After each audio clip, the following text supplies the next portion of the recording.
acerca de un tema que es muy pocas veces tocado.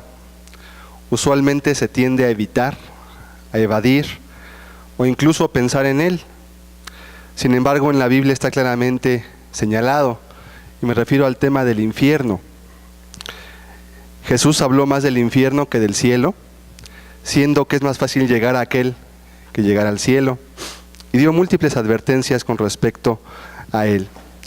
Muchísima gente hoy pone en duda incluso la existencia de un lugar que se llame infierno, pues dicen cosas como que un Dios que ama no podría castigar de tal manera a quienes ha creado, por más malos que puedan ser.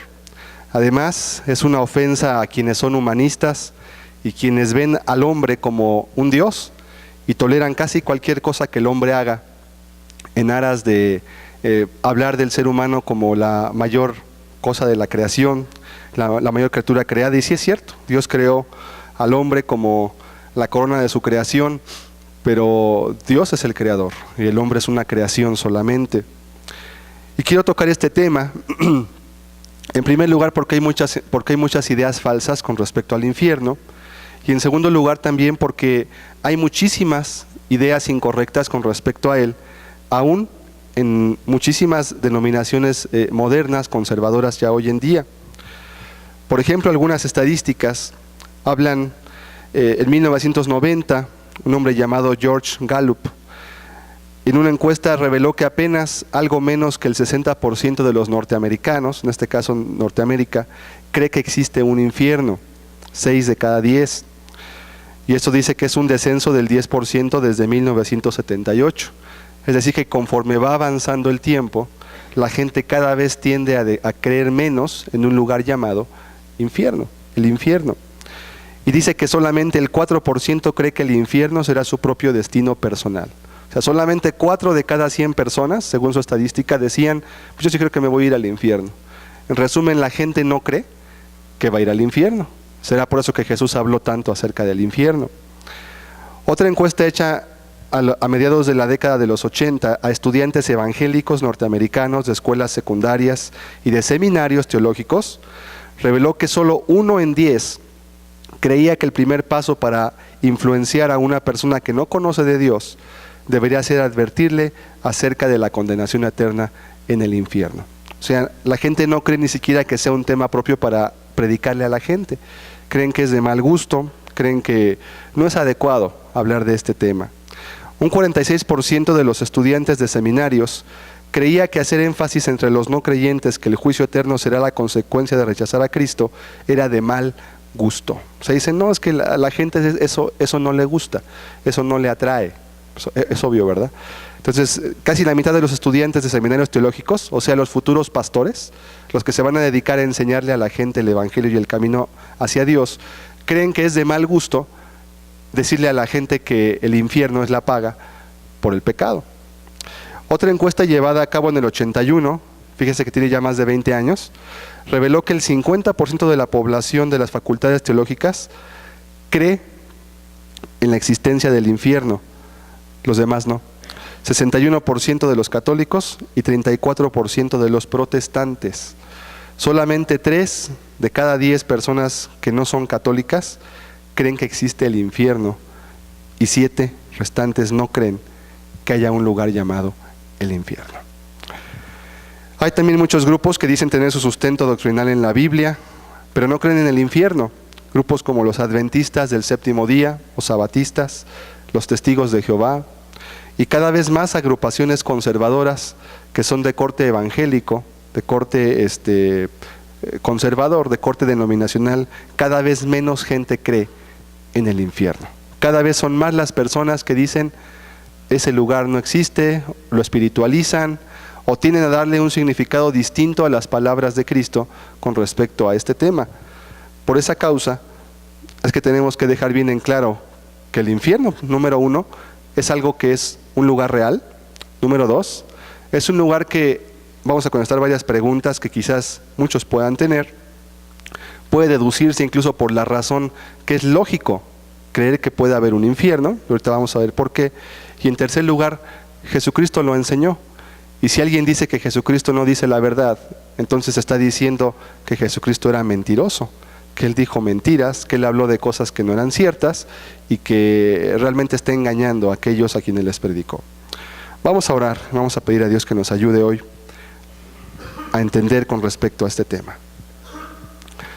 Señor y Dios, te damos gracias por la vida que hoy nos concedes, Señor.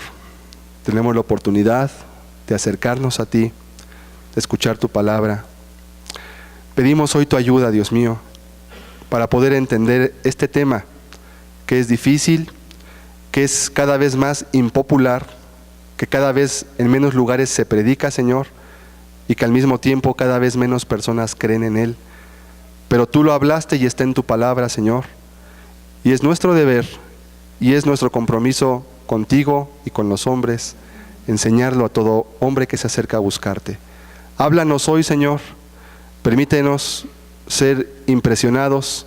Permítenos ser, Señor, de alguna manera revelado en la medida de nuestra posibilidad humana lo que este lugar significa.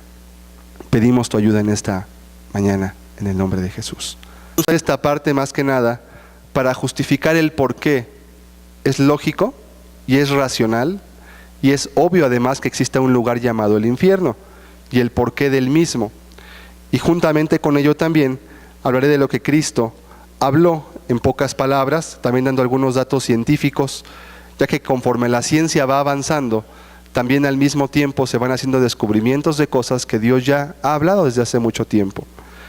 Y la segunda parte de este estudio, que será la próxima semana, si Dios lo permite, será para hablar ya literalmente de qué es el infierno, en dónde se encuentra, cuáles son los sufrimientos que la Biblia habla que tendrán las personas que lleguen a él, quiénes van a llegar a ese lugar, ¿sí? Y de qué manera van a ser condenados y de qué manera van a padecer. La Biblia habla mucho acerca del infierno y da muchos datos acerca de cómo es, de lo que habrá allí, de lo que se verá o lo que no se verá, etcétera, etcétera, etcétera. Por eso será dividido en dos partes, pues es un tema muy importante.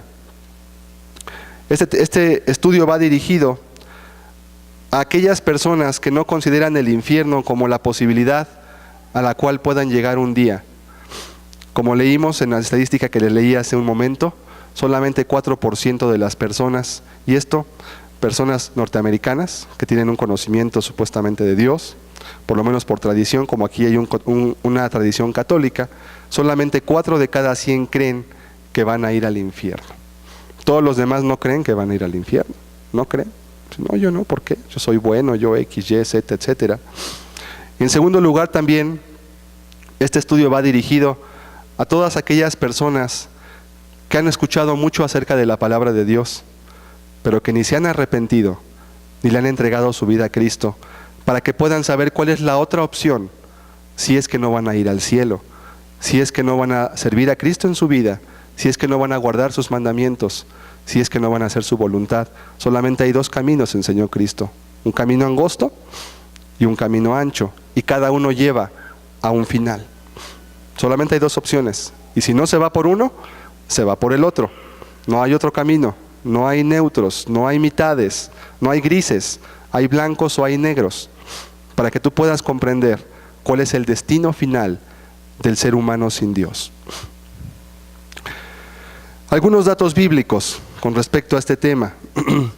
De los más de 1850 versículos que registran las palabras de Cristo en el Nuevo Testamento, el 13% corresponden a temas de juicio y del infierno. Vea usted la importancia. Cristo ocupó casi la 6ª parte de su tiempo, de sus palabras, para hablar acerca del juicio y del infierno. ¿Sería o no sería importante? Así como cuando hablamos del pecado, veíamos que Cristo habló más del pecado que de la gracia o del amor o la misericordia. ¿Por qué habló más de eso? Porque la necesidad de la persona. De las 40 o más parábolas pronunciadas por Cristo en el Nuevo Testamento, en los 4 evangelios, más de la mitad están relacionadas con el juicio eterno del pecador en un lugar llamado el infierno, ya sea que se hable directamente de él o que se infiera a través de palabras como será el lloro y el crujir de dientes, serán echados afuera, que hablan acerca de la condenación eterna. Más de la mitad de las parábolas de Cristo están ligadas al juicio eterno del pecador.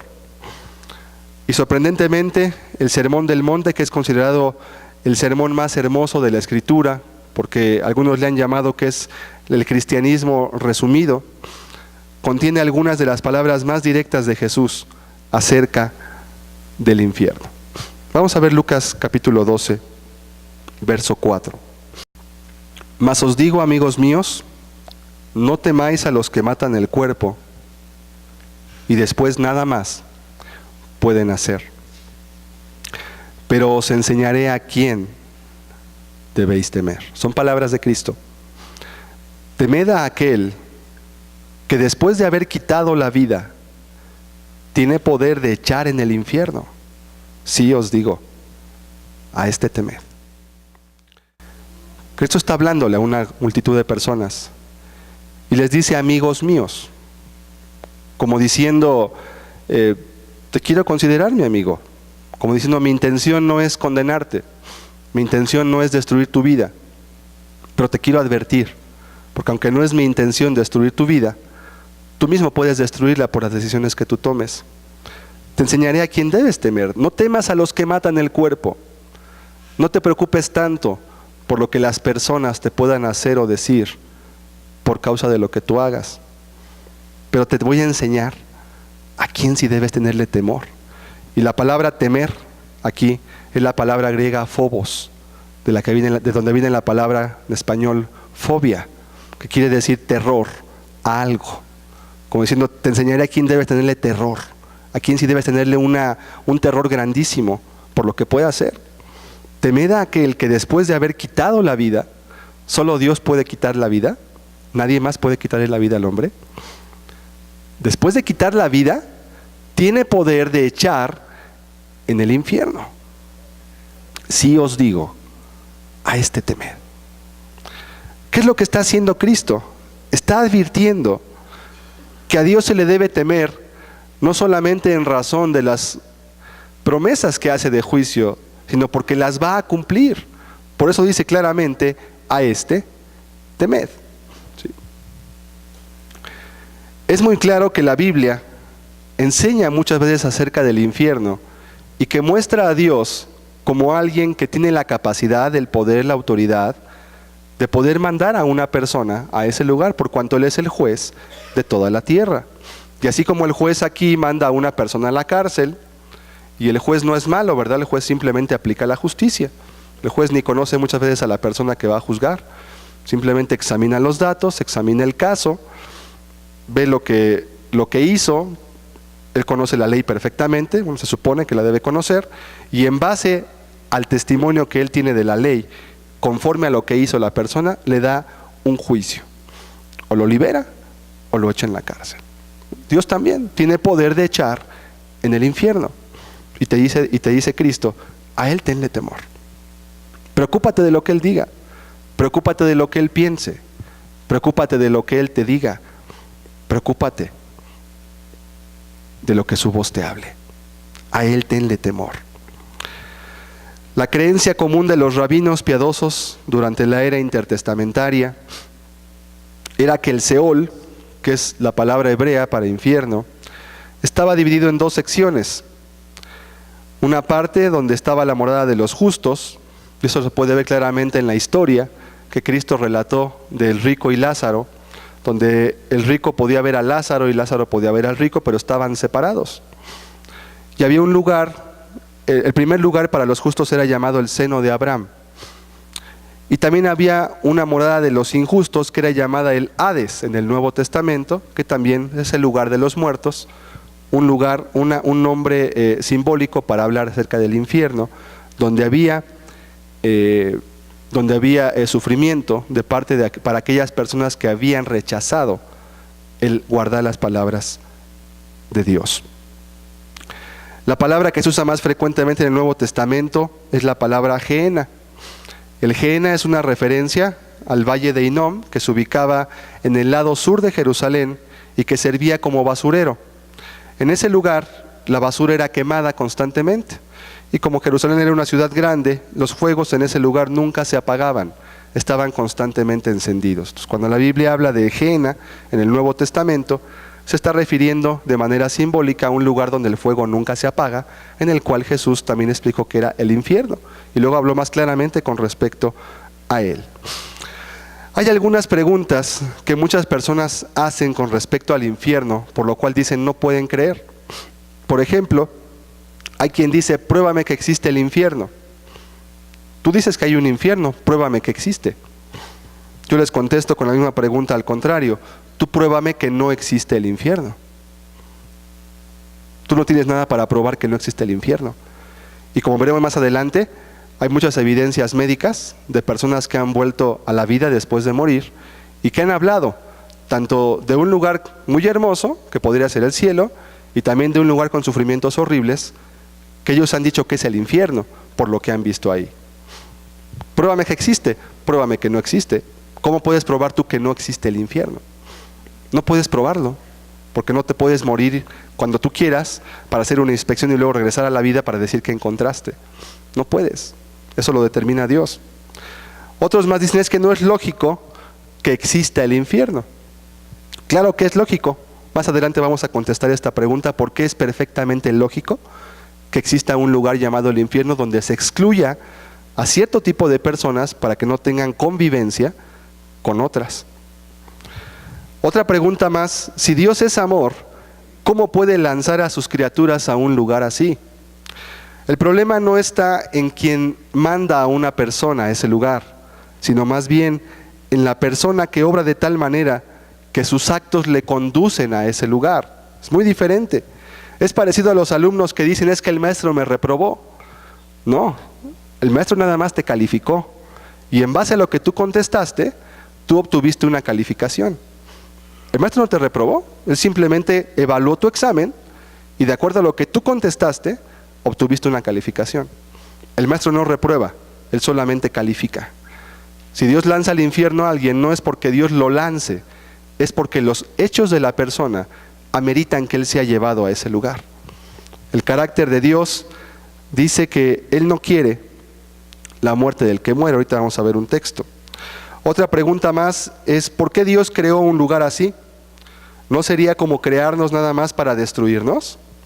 Obviamente no, porque la Biblia está llena de textos donde habla que no es la voluntad de Dios que ningún ser humano perezca. Vamos a ver Ezequiel 18 como una muestra únicamente de los textos. Ezequiel 18:32 dice, porque no quiero la muerte del que muere, dice Jehová el Señor, convertíos pues y viviréis. Esto se lo dice al pueblo de Israel y se lo dijo no una vez, se lo dijo muchísimas veces, que Dios no quería su destrucción, que Dios no quería su mal, que Dios no quería su sufrimiento, Dios no quería nada de eso. Y en el Nuevo Testamento se repite muchas veces más todavía, donde Dios sigue hablando y repitiéndole a todas las personas, ya como una humanidad, no como al pueblo de Israel solamente, que Dios no quiere la destrucción del ser humano, sino que Él busca, aquí dice, convertíos pues y viviréis. ¿Sí? Dios no quiere el mal, pero si alguien persiste en vivir de cierta forma que atraiga el mal sobre sí, ¿qué puede hacer el juez? Tiene que aplicar justicia si es justo. Entonces, Dios creó un lugar así porque también los hombres, en su carácter normal de justicia, han creado lugares así. Ahorita vamos a ver eso. Las decisiones que el hombre toma cada día van formando tu destino final en todas las cosas. Vamos a ver Gálatas 6:7, otro texto más. Estas son leyes espirituales muy importantes. Dice la Escritura, no os engañéis, Dios no puede ser burlado, pues todo lo que el hombre sembrare, eso también segará. Porque el que siembra para su carne, de la carne segará corrupción. Mas el que siembra para el Espíritu, del Espíritu segará vida eterna. El texto comienza diciendo, no albergues en tu corazón la idea de que tú vas a ser diferente a todos los demás. No te engañes, porque Dios no puede ser engañado. No podemos darle la vuelta a Dios, no podemos corromperlo, no podemos sobornarlo. No te engañes, dice. No creas que ninguna cosa te va a eximir en un sentido o en otro, de ser juzgado. Todo lo que tú siembres, eso vas a cegar. No te imagines otra cosa. No pienses que porque hagas algo se va a eliminar esa ley. No se puede. El que siembra para su carne, el que se dedica a vivir en esta vida únicamente para satisfacer sus deseos carnales, de su carne segará corrupción. Y corrupción quiere decir que tu carne es finita, un día te vas a morir. Y todo lo que invertiste en tu vida para tu carne, el día que te mueras no te vas a llevar nada. Te vas a ir de esta vida, pero tu cuerpo se va a quedar aquí. Y todo lo que invertiste en tu vida, en placeres, en todo eso que el cuerpo te pide, se va a corromper, se va a pudrir, así como nuestro cuerpo se va a corromper y se va a volver a hacer polvo hasta los huesos, cuando los gusanos los coman. Mas el que siembra para el Espíritu, y que vive su vida sembrando, ocupándose en las cosas espirituales, del Espíritu dice segará, recogerá como resultado vida eterna. Que aunque este cuerpo muera, tendrá vida después de esta vida. Y vida, aquí no habla de la vida física, de la vida bios, ¿sí? de la vida física, sino habla de la vida con calidad, una calidad de vida, vida eterna. Una vida que está aquí, una vida donde hay paz, una vida donde hay amor, una vida donde se puede amar a la persona, en donde hay libertad para hacer lo correcto. Eso es vida, es el término bíblico. Vida no es existir. Mucha gente existe, pero desearía estar muerta. Por eso la gente se suicida. Porque aunque están vivos, desearían no estar vivos, por causa de que sus vidas son tan miserables, que creen que sería mejor morirse para no experimentar lo que están viviendo ahora. ¿Sí? Hay ideas también incorrectas, como por ejemplo, es que lo que yo vivo es un infierno. Bueno, esas son las ideas populares de la gente. El infierno no tiene nada que ver con la vida presente. Lo más terrible que tú puedas padecer aquí, la peor tragedia, la peor calamidad que te pueda acontecer en esta vida, ¿verdad? Como les pasó a los del tsunami o a los que se les cayó en el terremoto aquí del 85, la casa o un edificio encima, no tiene ninguna comparación por ningún medio de lo que significa el infierno. Número uno, porque las calamidades en esta vida son finitas. Por más que padezcas algo, el día que te mueras se va a acabar todo. Se va a acabar. Puedes estar enfermo de cáncer, puedes tener SIDA, yo no sé. El día que te mueras se va a acabar tu enfermedad, porque tu cuerpo va a dejar de existir. El infierno es eterno, allí no hay muerte. Los sufrimientos ahí nunca tendrán final, porque no hay posibilidad de que la persona muera para que se acabe el sufrimiento. Número dos, el infierno es eterno, no tiene final, solo tiene un principio, pero nunca tiene un final. Las calamidades aquí son finitas, tienen un comienzo, tienen un fin. Aún la Biblia dice, no hay mal que dure 100 años. En un proverbio dice, como hablando de que no te aflijas tanto por lo que vives aquí, preocúpate por lo eterno. Por más mal que padezcas, nunca vivirás de tal forma que no puedas soportar cualquier daño o mal en tu propia vida. La existencia de un lugar llamado infierno es una cuestión que se puede deducir incluso por la razón. El problema es que lo ocupemos de manera imparcial y que no lo ocupemos de manera egoísta o inclinada hacia nuestros propios intereses, que ese es el grande problema usualmente. Hagamos algunas preguntas sencillas. ¿Por qué la gente tiene temor de morir si no hay nada después de la muerte? El gran argumento de aquellos que no creen en el infierno es que después de la muerte muchas veces dicen que ya no hay nada. Bueno, si no hay nada después de morir, ¿por qué la gente tiene temor a la muerte? ¿No sería eso un descanso? ¿Por qué no entonces mejor ver la muerte como una liberación? La verdad es que la gente no se quiere morir. Tú no te quieres morir. Yo no me quiero morir hasta que Dios lo determine. ¿Por qué hay temor? O si te vas a ir al cielo porque Dios es muy bueno, bueno, ¿por qué no? Si tienes un problema muy grave o ya no quieres vivir, pues te suicidas y te vas al cielo. ¿Por qué la gente tiene temor de morir? ¿No será que la conciencia más bien ya está augurando cosas? Y aunque no crees, a veces cuando se está cerca de la muerte las ideas se enderezan. Y lo que nunca se creyó y que estaba grabado internamente en el corazón y en la conciencia, de repente empieza a aflorar. Y te das cuenta que no eras tan incrédulo o que no eras tan liberal como creías, sino que tenías alguna base que nadie te la dijo quizás, pero que en tu corazón estaba puesta. ¿Por qué buscas a Dios? ¿O por qué estás aquí si no hay ningún peligro? Te podrías ir mejor a jugar fútbol, ¿no? Te podrías ir a ver un partido y el Estadio Azteca. Pues ¿para qué estás aquí perdiendo el tiempo, no?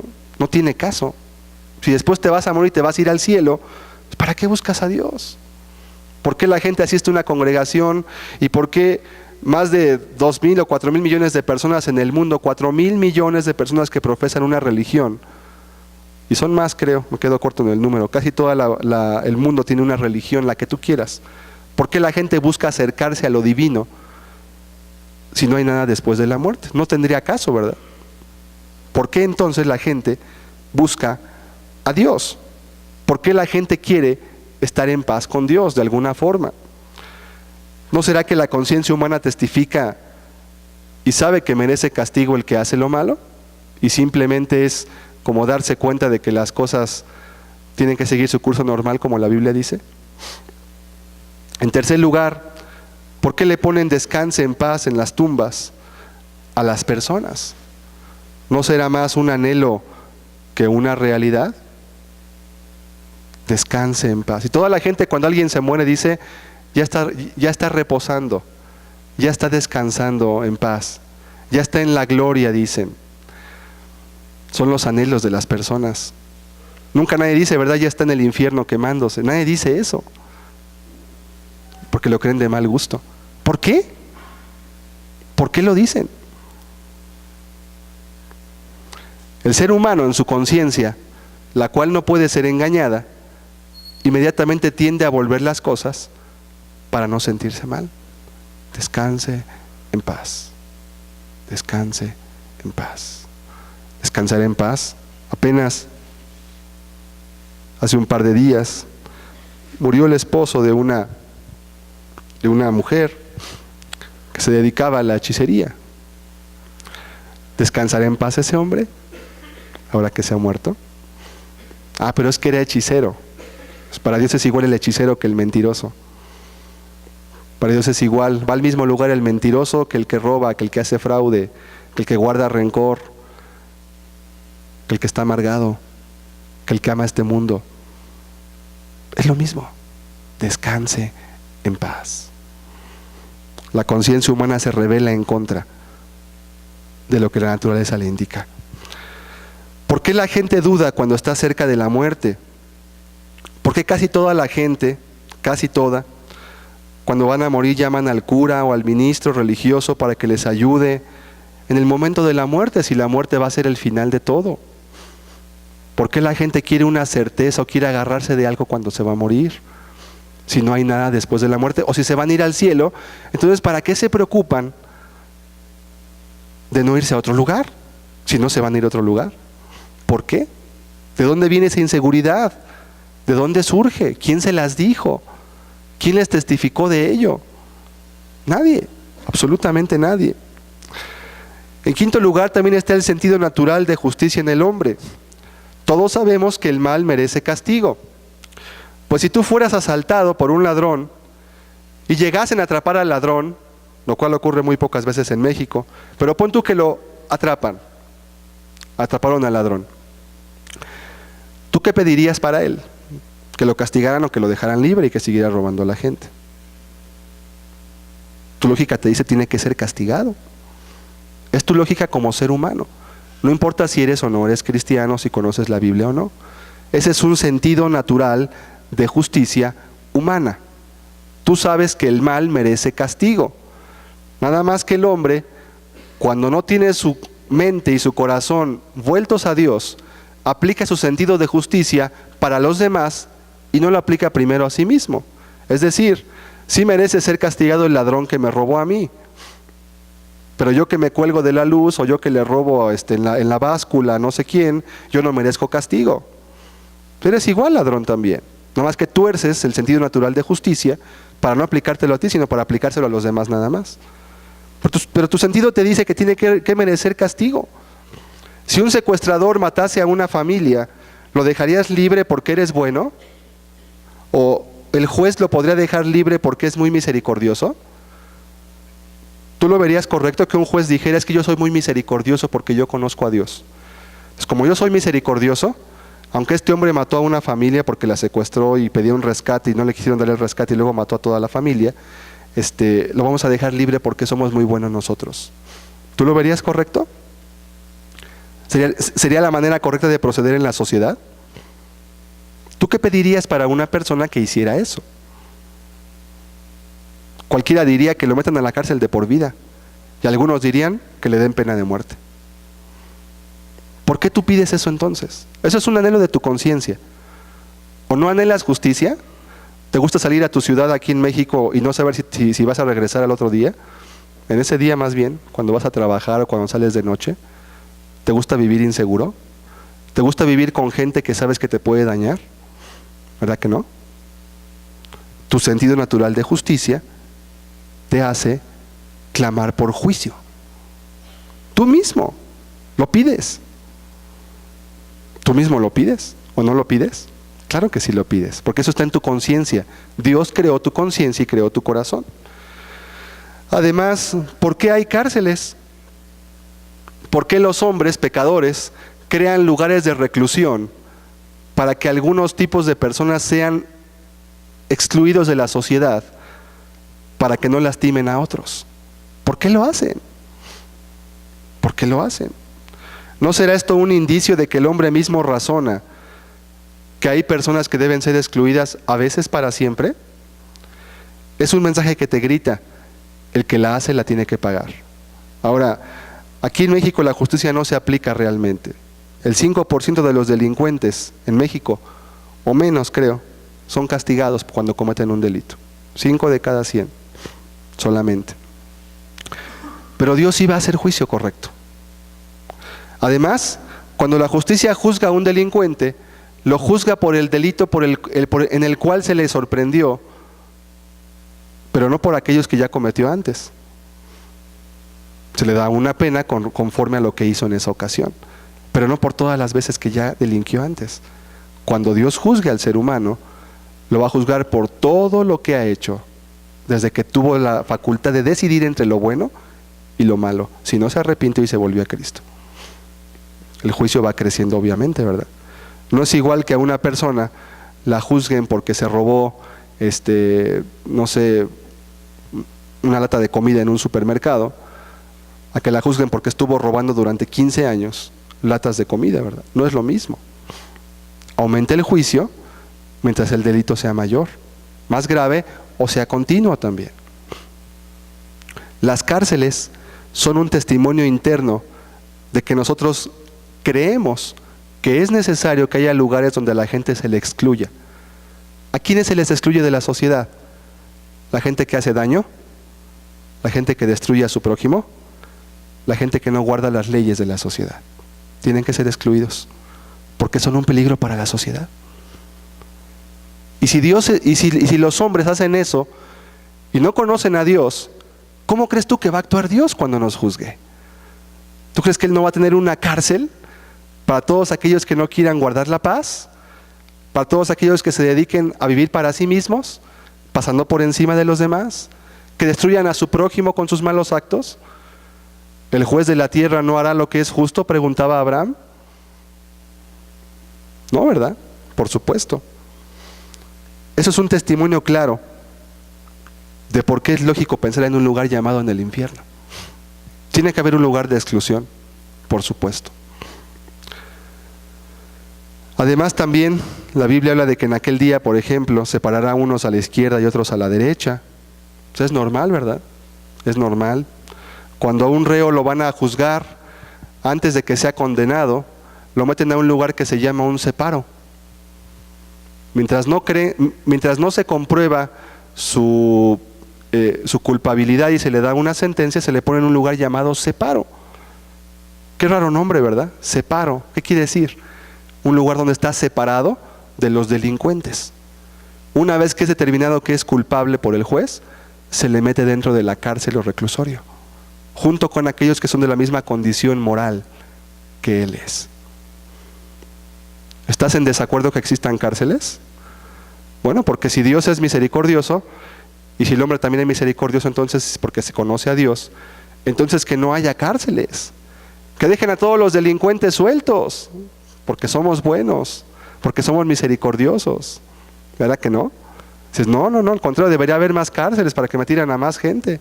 Cada vez hay más gente que delinque más y más y más y más y más. Debería haber más, y debería haber penas más duras y más, pues que fueran de alguna manera más motivantes a que la gente no hiciera lo malo. Y por no haber eso, ¿qué hace? ¿Qué pasa con el mal cuando no se aplica el castigo? El mal se propaga. Si una persona sabe que solamente 5 de cada 100 delincuentes van a ser juzgados por su daño, eso anima a una persona que está pensando en hacer lo malo, la anima a hacer lo malo. Total, tengo mucha posibilidad de que no me agarren. Y además, si me agarran, tengo mucha posibilidad de que no me juzguen. Pues voy a jugármela. Voy a robar, voy a violar, voy a defraudar, voy a matar. Total, en México no se hace justicia. Se propaga el daño. ¿Y eso qué genera? Injusticia, incertidumbre, no hay paz. ¿Verdad que no hay paz en nuestro país? Porque hay mucha delincuencia. La gente que clama, la gente quiere justicia. La gente quiere que se aplique la justicia en nuestra sociedad. Apenas hace unos meses hubo una marcha muy grande que fue hacia el Zócalo, salió de Reforma, y fueron no sé cuántos cientos de miles de personas que no venían de partidos políticos, que no venían de ningún lugar, gente civiles, como tú o como yo, civiles, no tiene nada que ver con política, y se juntaron espontáneamente al llamado de algunas personas solamente para protestar de manera pacífica en contra de la inseguridad y la delincuencia en nuestro país. ¿No clama tu mente por justicia? Claro que tú quisieras justicia. Tú quisieras que no hubiera ladrones, tú quisieras que no hubiera violadores, tú quisieras que no hubiera gente que te defraudara, tú quisieras todo eso. Bueno, hay un lugar donde eso se va a hacer realidad, se llama cielo, y en ese lugar no va a entrar cosa inmunda o que haga pecado, dice la Biblia. Entonces, ¿a dónde van a ir todas esas almas que decidieron no dejar de hacer lo malo? Al infierno, exactamente. Porque Dios es juez justo. Y Él juzga conforme a la justicia. Porque hay pesadillas en la noche cuando el cuerpo está semi-inconsciente. Hay personas que dicen, es que el infierno, ¿cómo va uno a sufrir en el infierno? Si tu cuerpo ya no va a estar. Bueno, tu cuerpo no es necesario para sufrir. Es más, los dolores que tu alma percibe son mucho más agudos que los dolores del cuerpo. Pregúntale a una persona que ha perdido un familiar, una madre, un padre, un esposo, un hijo. Pregúntale cómo se siente. Es un dolor mucho más agudo que cualquier enfermedad. Y no te lo puedes quitar con nada, porque tu cuerpo no está sufriendo. ¿Qué te duele el corazón? ¿Te duele un brazo? ¿Te duele el cerebro? ¿Qué te duele? Nada, es un dolor interno que no sabes cómo expresarlo, el cual no tiene cura, es tu alma la que está padeciendo. Cuando tienes pesadillas y sientes que te persiguen y estás soñando, tu cuerpo está semi-inconsciente. Tú ni estás corriendo ni estás despierto, ¿sí? Tampoco estás inconsciente, estás semi-inconsciente y estás padeciendo una aflicción muy grande en tu sueño. Tu cuerpo no hace falta para sufrir. El cuerpo solamente es un medio de contacto con esta tierra. Dios nos creó a su imagen, conforme a su semejanza, y nos dio un alma que es eterna. Un alma que conserva la personalidad, un alma que conserva la memoria, un alma que conserva todos los recuerdos de todo lo que ha hecho durante toda su vida. Junta todas estas cosas que te acabo de decir, y el resultado es el infierno. Y por último está el testimonio de las Escrituras, junto con las advertencias que vienen en ella respecto a este lugar de juicio. Si tú juntas todo esto, el resultado es un lugar llamado el infierno. Tiene que haber un lugar llamado el infierno. No puede ser que no exista. Porque si los hombres crean cárceles, si los hombres piden justicia y los jueces juzgan a los malhechores, ¿a poco los hombres son más justos que Dios? No puede ser así, al contrario. El hombre ha distorsionado la justicia y Dios la va a reivindicar cuando sea el día del juicio. Algunos testimonios. Hace varios años, un hombre llamado Morris Rawlings, es un doctor, publicó un libro llamado Pasando la puerta de la muerte o Más allá del umbral de la muerte. El doctor Rawlings es especialista en medicina interna y enfermedades cardiovasculares. Y él resucitó a mucha gente, la cual había sido clínicamente muerta a través de conocimientos y aparatos que en aquellos tiempos eran nuevos. Estamos hablando de 1977. Él comenta, el doctor Rawlings era un ateo devoto. Él consideraba a toda la religión como algo tonto para gente fanática e ignorante. Y la muerte creía que nada más era una extinción del dolor. Es la idea muy común que tiene mucha gente, humanista sobre todo.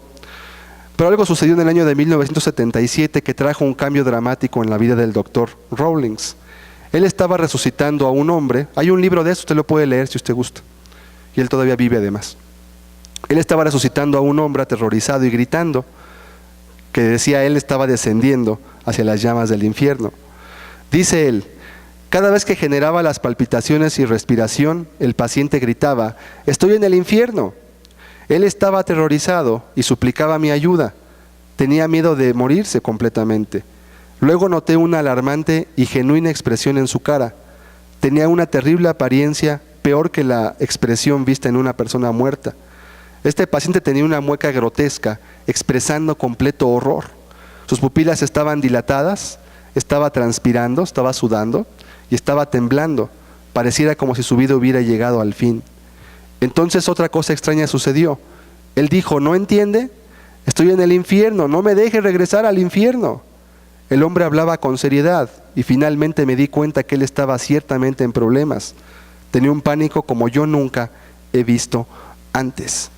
El doctor Rawlings dijo después de esta experiencia: nadie que haya oído los gritos de este hombre y visto el gesto de terror en su cara podría haber dudado por un solo segundo de que se encontraba actualmente en un lugar que quizás fuera el infierno. Es lo que dice él. Es un libro llamado Más allá del umbral de la muerte, por la editora Thomas Nelson, 1979, página 3, un libro. Y hay también testimonios científicos de algunas personas que han hecho algunos descubrimientos extraños. Este artículo apareció en un periódico finlandés llamado Amenusastia. Habla de una experiencia que tuvieron una serie de geólogos que estaban perforando un túnel, un agujero para sacar petróleo en Siberia. El doctor Asakove estaba al frente de la expedición. Expediciones hay muchísimas, todos los días se dedica la gente a buscar petróleo en muchos lugares. El petróleo está escaseando. Y él decía: como comunista no creo en el cielo. Era un hombre ruso. Y la Biblia, no creo en el cielo ni en la Biblia, pero como científico ahora creo en el infierno. Él dice: no creo en el cielo ni en la Biblia, pero ahora creo en el infierno, dijo él. ¿Qué pasó? Dijo el doctor Asakove: es inútil decir que hicimos ese escalofriante descubrimiento, pero sabemos lo que vimos y sabemos lo que hemos escuchado y estamos absolutamente convencidos de que cavamos hasta las puertas del infierno. El doctor Asakove continúa: la barrena es una especie como de taladro, haga de cuenta como un taladro de esos que se perfora en la pared, pero miden kilómetros de distancia y perforan hacia abajo hasta que llegan a encontrar petróleo. Dice: la barrena sorpresivamente comenzó a girar sin control, indicando que habíamos llegado a una caverna hueca grande, y los sensores de temperatura marcaron un dramático aumento en calor de más de 2000 grados Fahrenheit de un momento a otro. Bajamos un micrófono diseñado para detectar los sonidos de movimiento de placa en la punta, pero en lugar de movimiento de placa, oímos una voz humana gritando en dolor. Primero pensamos que el sonido venía de nuestro propio equipo, por lo cual subieron el micrófono, lo revisaron, vieron que no había ningún problema, pero cuando hicimos ajustes, nuestras peores sospechas fueron confirmadas. Los gritos no eran de un solo humano, se oían como miles de personas gritando con gritos escalofriantes con respecto a lo que estaban sufriendo en ese lugar. La próxima semana, si Dios lo permite, traeré un audio de lo que se grabó, porque eso salió en la BBC de Londres, y es un sonido que sacaron. El doctor Asacobe ya no quiso continuar con la expedición, se cerró el hoyo, fue tanto el temor que les dio que taparon el hoyo y no quisieron saber nada de esta expedición. Y eso está documentado. Y grabaron ruidos, no sé si sean o no sean, pero a mí me basta con el testimonio de la Biblia. El doctor Rawlings, en su mismo libro, de Más allá del umbral de la muerte, habla de que muchos de los pacientes que él resucitó hablaban de que era un lugar que parecía subterráneo o que estaba dentro de la tierra de alguna forma. Es decir, las personas que morían y habían vuelto a vivir le describían, después que habían regresado a la vida, que ellos veían que de alguna manera estaban dentro de la tierra. O sea que descendían de alguna manera, veían, se daban cuenta, lo que percibían, y luego regresaban otra vez, subían y volvían a la vida. ¿Ha visto imágenes de un volcán en erupción arrojando un lago de fuego del interior de la tierra, consumiendo todo lo que se encuentra en el camino solo por el calor? Cuando el monte Santa Elena estalló en mayo de 18 de 1980 en Estados Unidos, fue descrito por los reporteros con un artículo llamado "Cuando el infierno salió a la superficie". El libro Volcanes, Despertar de la Tierra, describe a un volcán en erupción como un descenso al infierno. Otro testimonio más: la corteza del suelo terrestre mide normalmente 50 millas de ancho. Se tendría que ir 50 millas hacia abajo, o sea como 80 kilómetros, para llegar al filo del fuego.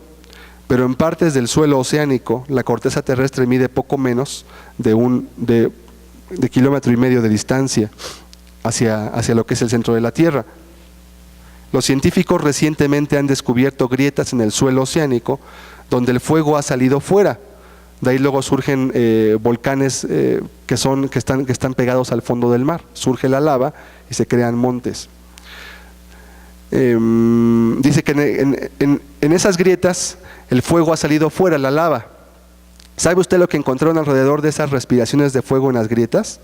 Gusanos gigantes, más de 2 metros de largo, que no se encuentran en ningún lugar de la Tierra. El libro El Océano Profundo, escrito por Joseph Wallace en la página 39, es un oceanólogo que se dedica a estudiar las profundidades del mar. Dice: tal vez las más extrañas de las criaturas del océano recientemente descubiertas es el riftia, los gusanos gigantes, que miden más de 2.4 metros de largo y solo se encuentran cerca de los orificios profundos del mar. Jesús dijo en Marcos 9:44, ¿tenemos Marcos 9:44? Dijo: donde el gusano de ellos no muere y el fuego nunca se apaga. ¿Sí? Yo creo que el gusano se puede referir también a otra cosa, no sé si sea literal, pero bueno, son testimonios que la ciencia da y que pueden de alguna manera verificar o embonar con lo que la Biblia también ha dicho con respecto a estas cosas. El infierno, por último, quiero explicar que es un lugar de fuego. Vamos a ver Lucas 16:24. Porque estoy atormentado en esta llama. Era el grito del rico cuando estaba hablándole a Lázaro, estaba pidiéndole ayuda y decía: manda a Lázaro que moje la punta de su dedo en agua y toque mi lengua, porque estoy atormentado en esta llama. ¿Sí? Él veía y se daba cuenta que estaba atormentado en una llama. La llama es fuego.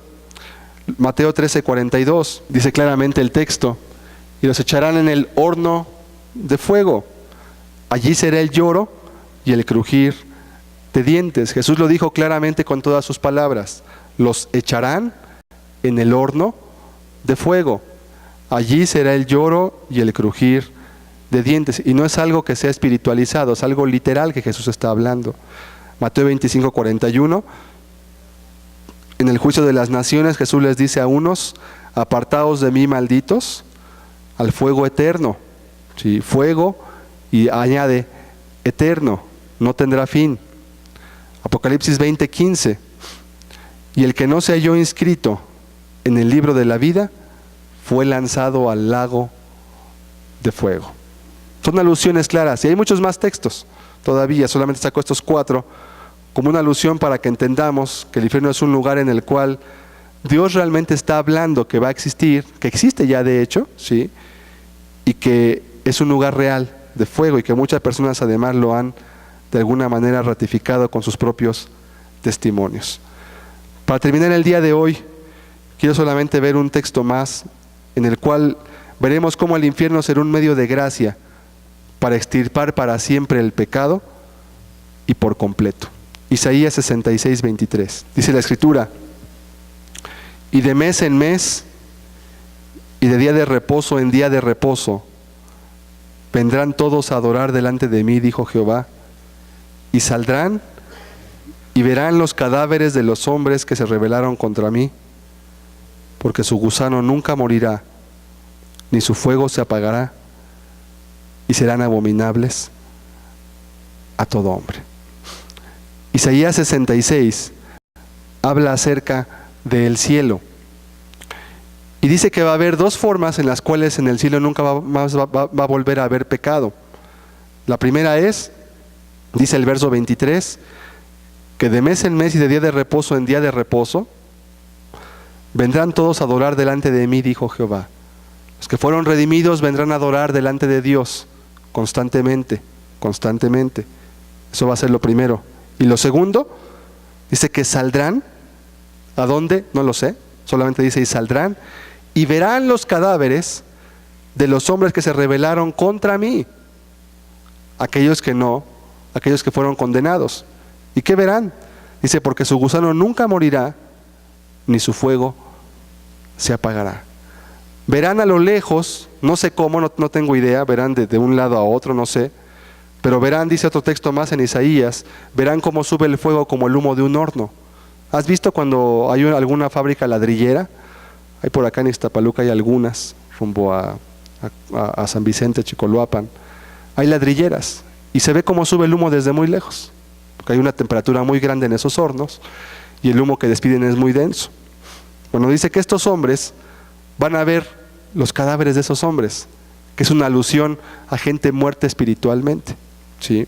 No a cadáveres físicos, ahí no va a haber cuerpos, porque su gusano nunca morirá, ni su fuego se apagará, y serán abominables a todo hombre, como diciendo que en ese lugar todos se van a aborrecer unos a otros, quizás serán abominables a todo hombre.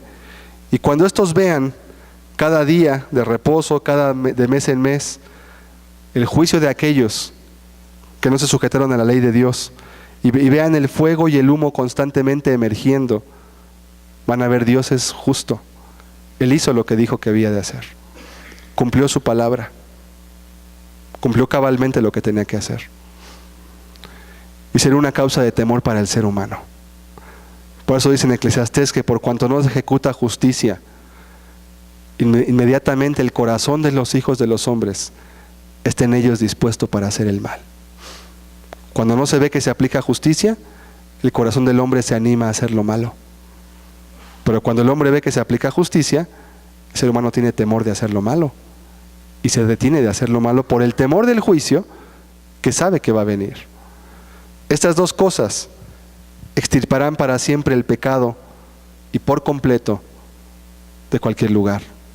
En el cielo no entrará cosa inmunda o que hace pecado o mentira, dice la Escritura en Apocalipsis. El gusano representa también la memoria, como te decía. Aparte de esos gusanos que han descubierto, estos oceanólogos, que no se conocen en ningún lugar más que en el fondo oceánico, junto a las grietas que se abren hacia el fondo de la tierra, también representa, creo yo, la memoria, que recordará todo lo hecho y lo que no se hizo. Recordará las oportunidades de arrepentirse y de convertirse que se desaprovecharon, así como las cosas que se vivieron, cómo se perdió el tiempo en lugar de buscar a Dios, cada pecado que se cometió, cada deleite que se tuvo, si es que se puede recordar, porque con el dolor no se puede recordar el deleite, ¿sí? Cuando tienes un dolor de muelas, no te puedes acordar de nada bueno, aunque quieras traer a tu mente pensamientos bonitos, agradables, no puedes. El dolor subyuga toda tu mente para que no pienses en nada más que en tu dolor, y no puedes pensar en nada más que en el dolor que traes en ese instante, y no puedes disfrutar nada hasta que no te quites el dolor de encima de tu cuerpo. No puedes pensar ni puedes disfrutar ninguna cosa. Cada pecado cometido será un tormento, pues la conciencia seguirá funcionando y la personalidad no se perderá cuando el ser humano vaya a ese lugar de tormento. Querido amigo, Cristo nos ha advertido acerca de un lugar llamado el infierno. Es un lugar real. Y créeme que Dios va a cumplir su palabra. Y no va a hacer excepciones con nadie.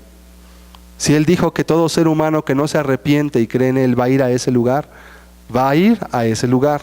Tenlo por seguro. No hay ningún motivo, razón o manera por lo cual Cristo no cumpla su palabra. Cristo se caracteriza porque siempre lo que ha hablado se ha cumplido. Y si Él cumple sus bendiciones, también cumplirá las maldiciones. Porque es Dios y Él no puede negarse a sí mismo. Y el infierno, como lo hemos visto hoy, es un lugar que es racional de existir. Es perfectamente razonable que exista un lugar llamado el infierno. Es perfectamente normal. No hay ningún conflicto con la conciencia. Solamente aquellos que son humanistas y que ven al hombre como Dios en lugar de ver a Dios como Dios, tienen problemas para digerir estas cosas. Además también, la falta de justicia que hay en nuestro país nos dificulta entender algo como el infierno. Pero yo hoy te he demostrado, usando tu conciencia solamente, que tú mismo pides justicia y pides lugares como las cárceles para que se haga juicio. Tú lo declaras, tú lo requieres, tú lo exiges y tú lo pides, porque sabes que eso es lo que debe de ser hecho, para que tú tengas paz y tus hijos y tu familia. De otra manera no hay paz para que tú puedas servir ni hacer nada. Y Dios nos advierte de esto porque es una realidad. 4% de las personas creen que van a ir al infierno. Y la verdad es que quizás solamente 4% son las que escapan del infierno, quizás. No lo sé. Porque cada vez la gente cree menos esto. Y creen que el infierno es una invención de la religión para espantar a los seres humanos. Dios lo ha dicho una y muchísimas veces a través de su palabra y lo ha demostrado. Y conforme la ciencia avanza, cada vez va habiendo más y más pruebas para aquel que quiere buscar a Dios con realidad y quiere estar consciente no solamente de las bendiciones, sino también de los juicios que hay alrededor de este lugar llamado el infierno. Te invito a que cierres tus ojos un momento, por favor. Jesucristo no anhela, ni quiere, ni busca que nadie vaya al infierno. Recuérdalo. Y como veremos la próxima semana, el infierno ni siquiera fue creado para el hombre.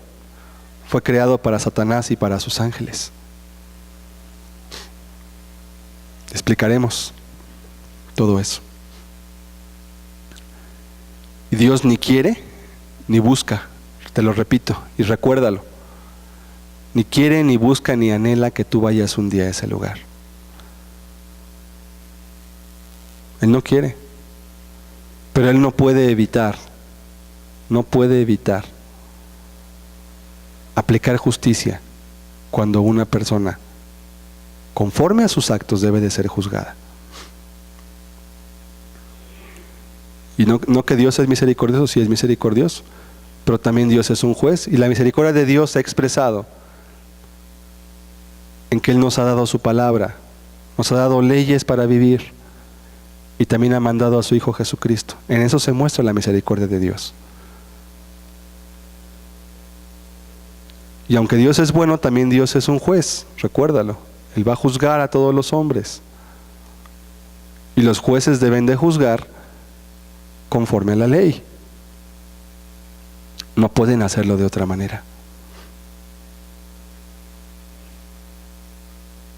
Jesús habló del infierno y advirtió muchas veces a las personas con respecto a él. Y si les advirtió, es porque había un peligro de poder llegar a ese lugar. Ancho es el camino que lleva a la destrucción, y muchos son los que van por él, dijo Jesucristo. Angosta es la puerta, y estrecho el camino que lleva a la vida eterna, y pocos son los que lo hallan. Dijo lo mismo el Señor Jesucristo. Una puerta ancha, fácil de andar, por la cual va la mayoría de las personas. Y por otro lado, una puerta angosta y un camino estrecho que muy pocos hallan. ¿Por cuál camino vas tú ahora? Todo camino tiene un final. Y el final lo va a marcar tu vida. ¿Por cuál camino vas tú? No puedes ir con un pie en cada uno. ¿Vas por uno o vas por otro? Y si hoy se te predica esto, es para que tengas temor de Dios. Y para que tengas aversión al pecado. Para que comprendas que aunque Dios es bueno y es misericordioso, eso no le excluye de ejecutar justicia y juicio al que hace lo malo. Querido amigo, Dios de muchas maneras te ha buscado y te ha llamado. Y está en tu poder decidirte para hacer su voluntad. Para dejar de hacer lo malo y para entregarle tu vida a Él.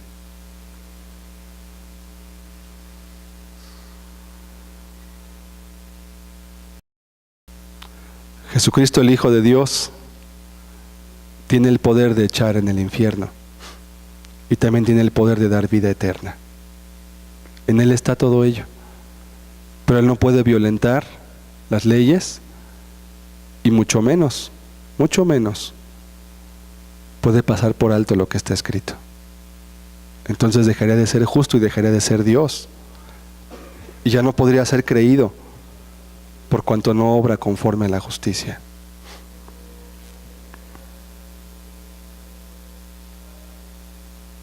¿A dónde quieres ir tú? Es obvio. No quiero ir al infierno. Nadie quiere ir al infierno. Eso es obvio. No ocupo preguntarlo. El problema no es a dónde quieres ir o a dónde no quieres ir, sino tus hechos, a dónde te van a hacer ir. Eso es la pregunta importante. Tus hechos, tus obras, tu estilo de vida, ¿a dónde te va a hacer ir? Eso es lo que debes preguntarte.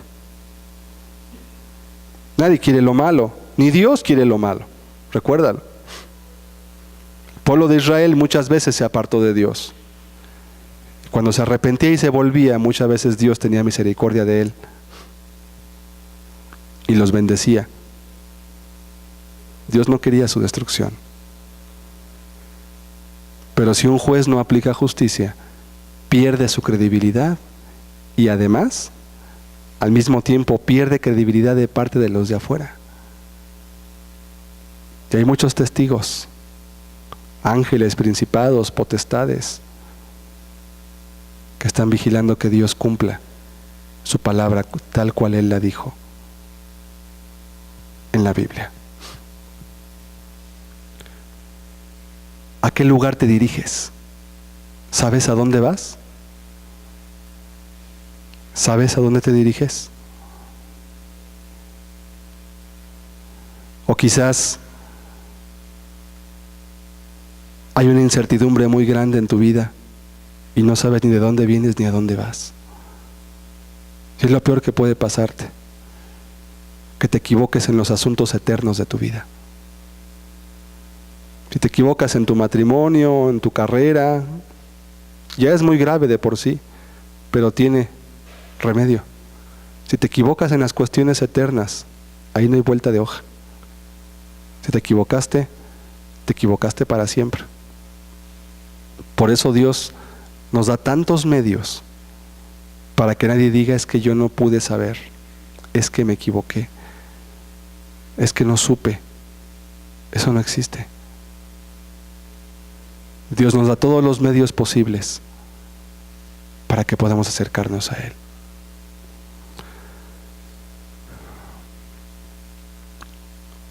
Señor, tu palabra es verdad y tus juicios son todos justos, Señor. Y tú has hablado que con justicia juzgarás al mundo, Dios, y pagarás a cada uno conforme a sus hechos. Señor, que a través de estas palabras y de las advertencias podamos, como dijo tu Hijo Jesucristo, temerle a aquel que después de quitar la vida tiene poder de echar en el infierno. Y recalcó aún más: a este temed. Que el temor tuyo, Señor, para no pecar, pueda estar en nuestras vidas, para librarnos de aquello que destruye nuestra alma y también que destruye a aquellos que están alrededor de nosotros. Te damos gracias por tu palabra, porque tu palabra es verdad, Señor, y habla no conforme a lo que el hombre quiere escuchar, sino que habla conforme a lo que es tu voluntad, que el hombre debe escuchar. Gracias, Señor, en el nombre de Jesucristo. Amén. Amén. La próxima semana, si Dios lo permite, hablaremos ya en sí de lo que es el infierno y traeremos un archivo de audio para que pueda usted escuchar lo que estos geólogos oyeron en esta perforación que hicieron en Siberia hace algunos años. Dios les bendiga a todos.